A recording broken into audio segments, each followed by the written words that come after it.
Primeira Epístola do Apóstolo Pedro, capítulo 1, versículo 2. Eleitos segundo a presciência de Deus Pai, em santificação do Espírito, para a obediência e a aspersão do sangue de Jesus Cristo. Nós estamos dentro deste texto desta primeira carta do apóstolo Pedro, falando acerca da soteriologia, a doutrina bíblica da salvação, e um dos importantes tópicos dentro dessa doutrina é a doutrina bíblica da eleição, mediante a qual a Sagrada Escritura declara que Deus escolheu de antemão, ou seja, antes da fundação do mundo, aqueles que ele quis para agraciá-los com a salvação em Cristo Jesus. A estes, a Escritura denomina eleitos, ou, como Jesus disse, poucos escolhidos.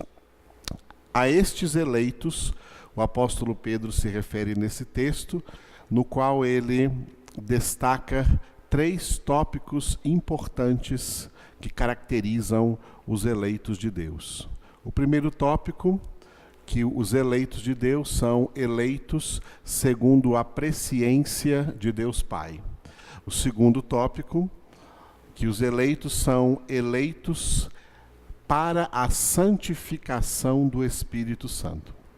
E o terceiro tópico, que os eleitos são eleitos de Deus para a obediência e a aspersão do sangue de Jesus Cristo.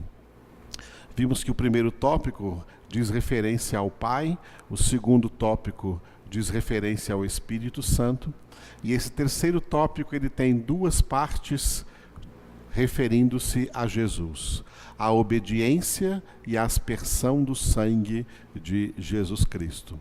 No vídeo anterior, nós vimos por que os eleitos de Deus são eleitos para a obediência.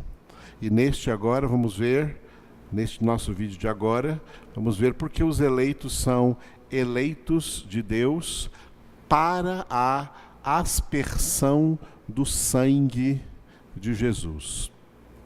O que significa essa palavra aspersão? Além do texto de 1 Pedro, a palavra aspersão, ela surge em Hebreus, capítulo 12, versículo de número 24, onde está escrito: e a Jesus, mediador da nova aliança, e ao sangue da aspersão, que fala coisas superiores ao que fala o próprio Abel.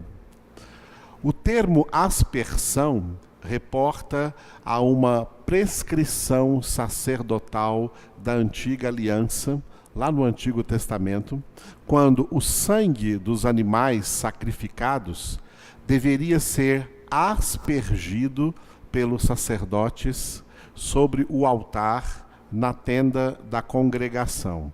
Por isso está escrito em Levítico, capítulo 1, versículo 5. Depois imolará o novilho perante o Senhor, e os filhos de Arão, os sacerdotes, apresentarão o sangue e o aspergirão ao redor sobre o altar que está diante da porta da tenda da congregação. Isto é um ritual da antiga aliança, realizado no antigo tabernáculo com os antigos sacerdotes levitas, o sacerdócio levítico, exercido a partir de Arão e seus filhos, e que começou a ser exercido após a revelação do Monte Sinai. Tanto o sacerdócio quanto os atos litúrgicos dos sacerdotes da antiga aliança foram estabelecidos para profetizar o sacerdócio definitivo de Cristo através do seu sacrifício pessoal. O que é sacerdócio e o que é sacerdote? Sacerdócio é uma palavra que significa intercessão e sacerdote significa intercessor. A mesma palavra que nós conhecemos como intercessão ou como intercessor também pode ser conhecida como mediação ou como mediador. No Antigo Testamento, o povo da antiga aliança tinha muitos intercessores, muitos mediadores, que eram os sacerdotes levitas.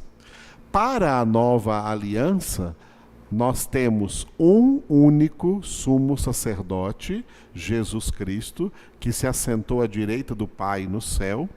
Isso está escrito em Hebreus, capítulo 8, versículo 1. E ele é também um único mediador. Nós temos um só mediador entre Deus e os homens, Jesus Cristo, homem. Paulo escreveu isso em 1 Timóteo, capítulo 2, versículo de número 5, que Jesus Cristo é o único mediador. Por isso que hoje, na igreja cristã, não existem sacerdotes intercedendo pelo povo.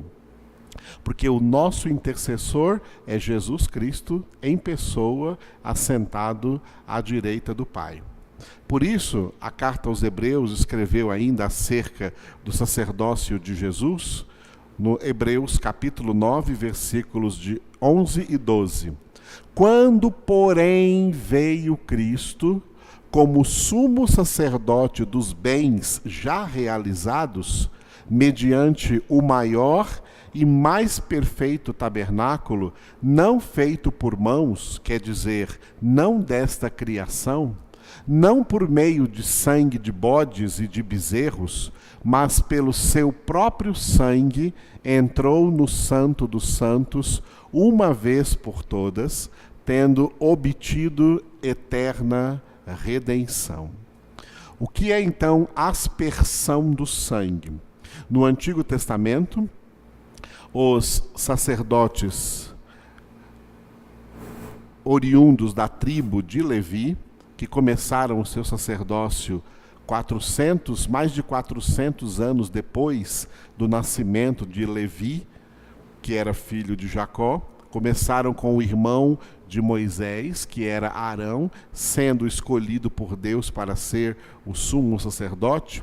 Depois da construção do tabernáculo, os sacrifícios que eram realizados todos os anos no tabernáculo judaico, os sacerdotes imolavam o cordeiro ou o bezerro ou a ovelha e levavam o sangue, levavam em um recipiente o sangue do animal imolado fora do tabernáculo. O sangue era levado para dentro do tabernáculo pelo sumo sacerdote e aspergido sobre o altar que se chamava propiciatório, que ficava no Santo dos Santos, no lugar mais profundo do tabernáculo, e esse altar era colocado sobre a Arca da Aliança. E esse altar, chamado propiciatório, era para receber, então, o sangue do animal que havia sido sacrificado do lado de fora do tabernáculo.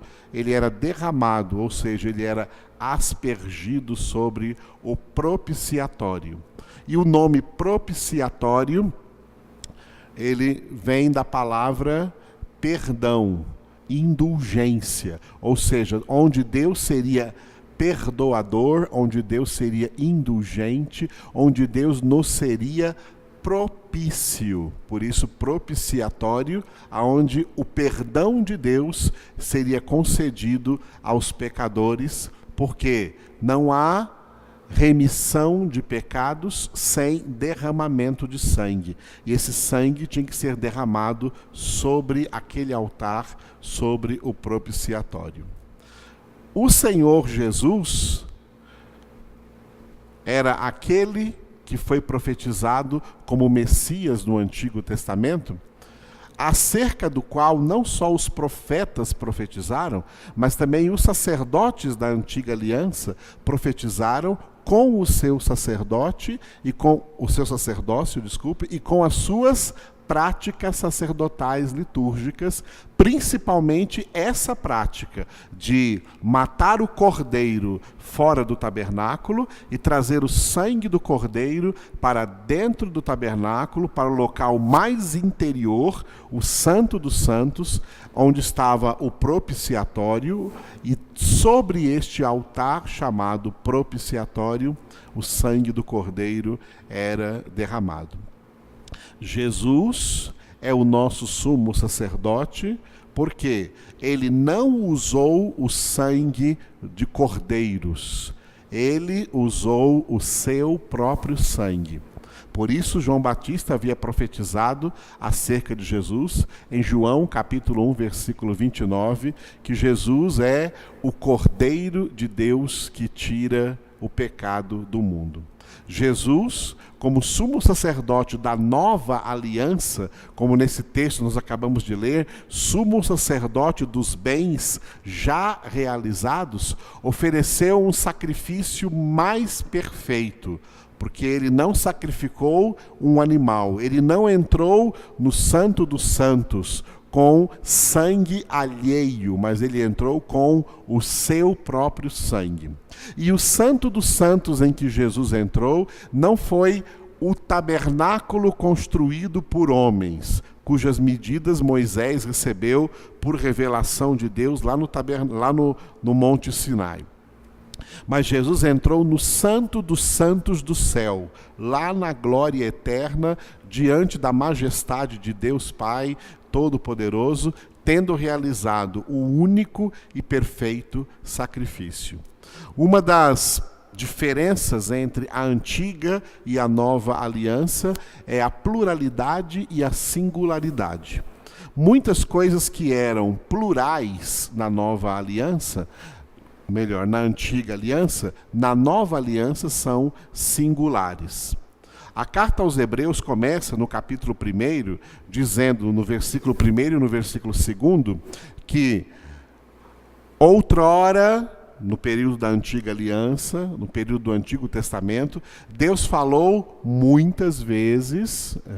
Olha a pluralidade. Deus falou muitas vezes e de muitas maneiras aos antepassados através de muitos profetas.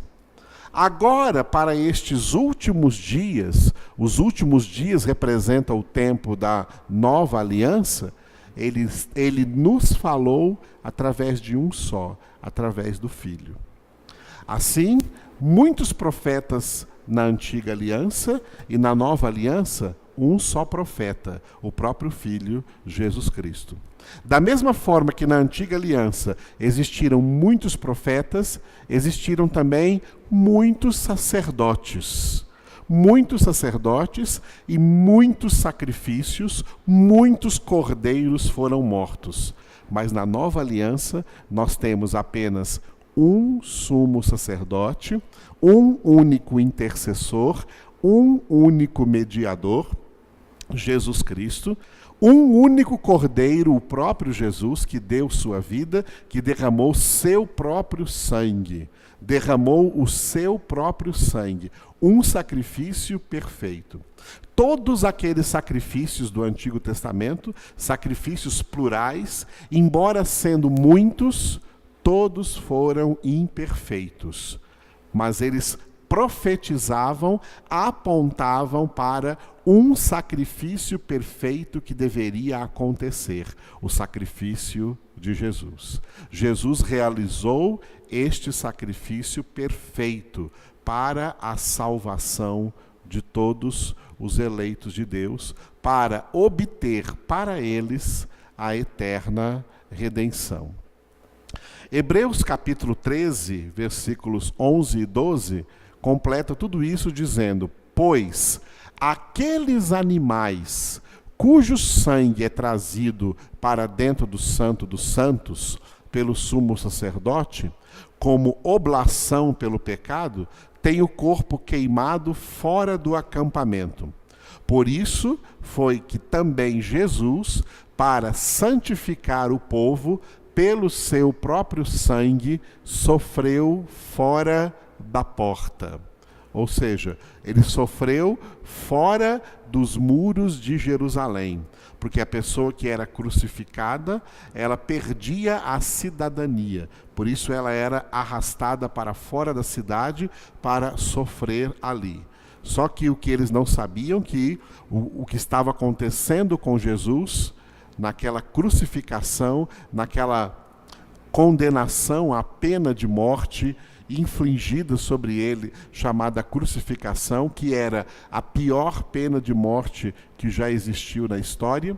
O que eles não sabiam é que o Deus Todo-Poderoso, o nosso Pai e o Pai do Senhor Jesus, estava oferecendo naquela condenação, oferecendo o mais perfeito sacrifício, o sacrifício do seu Filho Jesus Cristo para a salvação dos seus filhos eleitos. Portanto, o sacrifício salvífico de Jesus, por meio do derramamento do seu próprio sangue, teve propósito exclusivo na salvação dos eleitos de Deus. A aspersão do sangue de Jesus significa que nenhuma gota do sangue de Jesus foi desperdiçada com os que não seriam salvos, mas a totalidade do seu sacrifício foi necessária para a salvação dos eleitos. Ou seja, resumindo isto, todo o sangue de Jesus derramado foi aproveitado na salvação dos eleitos. As pessoas que não serão alcançadas pela salvação, elas não têm parte na aspersão desse sangue. Porque se elas tivessem parte, então ter-se-ia que dizer que Jesus derramou parte do seu sangue em vão. Jesus não derramou nenhuma gota do seu sangue em vão. Toda gota do sangue de Cristo derramado na cruz do Calvário foi aproveitada na salvação dos eleitos. Assim, na doutrina da aspersão do sangue de Jesus, se encontram implícitas as duas características da obra da salvação quanto à sua aplicabilidade, a suficiência e o propósito. Duas características da obra da salvação: a suficiência da obra da salvação e o propósito da obra da salvação. Vamos falar primeiro da suficiência. Quanto à sua suficiência, a obra da salvação em Cristo foi tão perfeita e tão poderosa que ela seria suficiente para salvar o mundo inteiro. E mesmo que existissem milhões de outros mundos lotados de seres humanos, o único sacrifício de Jesus foi suficiente para salvar o número possível que a gente possa imaginar de seres humanos. Esse é o aspecto característico da suficiência. Esse aspecto foi descrito pelo apóstolo João em 1 João, capítulo 2, versículo 2, quando João escreveu que Jesus, ele é a propiciação pelos nossos pecados, e não somente pelos nossos próprios, mas ainda pelos do mundo inteiro. O apóstolo João está falando como um eleito de Deus, em nome de todos os eleitos de Deus. Ele diz que Jesus Cristo é a propiciação pelos nossos pecados, nós, eleitos de Deus, e não somente pelos nossos próprios pecados, mas ainda pelos pecados do mundo inteiro. Ele não está dizendo que o sangue de Jesus foi derramado para salvar o mundo inteiro, a humanidade inteira, mas que o sangue de Jesus foi derramado na cruz do Calvário, o sacrifício de Cristo foi suficiente para salvar o mundo inteiro. Apesar dessa suficiência, Deus não tinha o propósito de salvar o mundo inteiro. Porque se este fosse o propósito de Deus, se esse fosse o plano de Deus, esse plano não poderia ser frustrado. Como está escrito em Jó 42, 2. Bem sei que tudo podes e nenhum dos teus planos pode ser frustrado.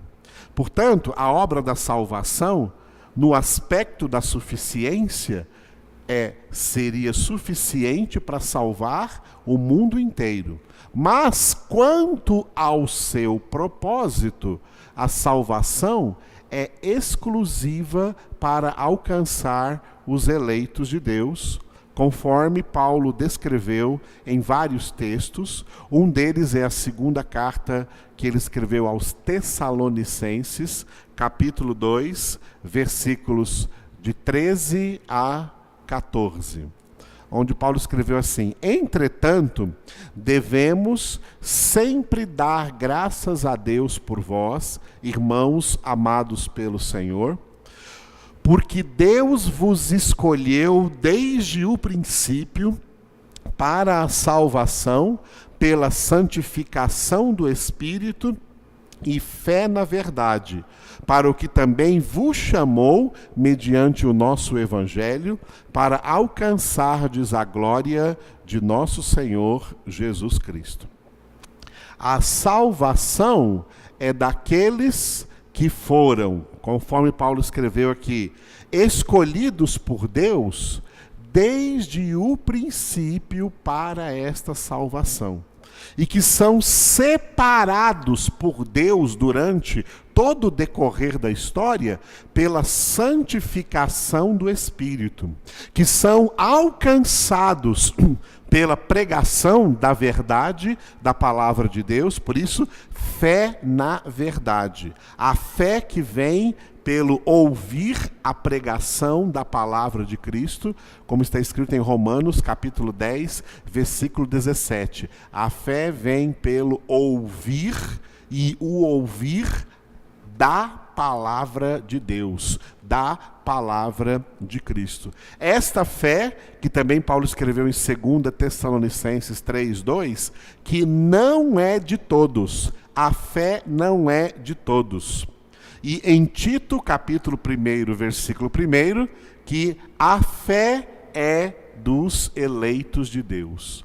Tito, capítulo 1, versículo 1, Paulo escreveu assim, se apresentando para Tito: Paulo, servo e apóstolo de Jesus Cristo, para promover a fé que é dos eleitos de Deus. A fé é um dom de Deus concedido aos seus eleitos, que nela vão perseverar até o fim na sua santificação. Porque cada gota do sangue de Cristo Jesus foi derramada sobre eles. É por essa razão que em 1 Coríntios capítulo 6, dizendo que o nosso corpo é o templo do Espírito Santo, o apóstolo Paulo declara: não sabeis que não sois de vós mesmos, que fostes comprados por preço? Fomos comprados por um preço alto. Salvação significa também redenção. E redenção tem um caráter de compra. Fomos comprados. Um alto preço foi pago. E Deus adquire tudo aquilo pelo que Ele pagou. O preço que Ele pagou foi o sacrifício do seu Filho, a aspersão do sangue de Jesus, cada gota do sangue de Jesus. O que Deus comprou com cada gota do sangue de Jesus, Ele vai ter como sua herança no céu os seus eleitos. Portanto, daqueles que Deus verdadeiramente adquiriu para si mesmo, mediante o sangue de Cristo, Ele não perde nenhum. Os filhos da perdição não foram comprados pelo sangue de Jesus. A aspersão do sangue de Jesus não atinge os filhos da perdição. Aquelas pessoas destinadas à eterna perdição, não têm sobre elas o sacrifício de Cristo. Sacrifício que seria, sim, suficiente para salvar a todas, mas não estava no propósito de Deus salvar a todos, porque o propósito de Deus é fazer vasos para a honra e vasos para a desonra. Vasos para a desonra, pessoas destinadas à perdição eterna, porque essa é a justiça de Deus mediante o pecado do homem. Mas vasos de glória, de honra, de obediência a Deus, que Deus escolheu para separá-los dentre os pecadores e derramar sobre eles o sangue do Cordeiro, aspergir sobre eles o sangue do Cordeiro.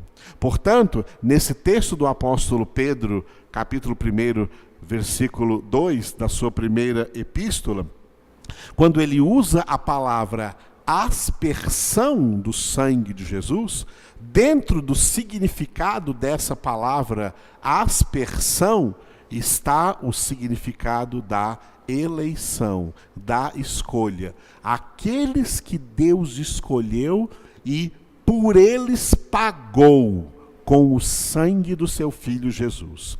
Aqueles que Deus comprou com o sangue de Jesus, ele não perde nenhum desses. Esses são seus eleitos, estes vão perseverar até o fim, estes estarão no céu, nestes é que Deus opera tanto o querer como o realizar segundo a sua boa vontade, que é a sua santificação. Por isso eles são eleitos para a aspersão do sangue de Jesus.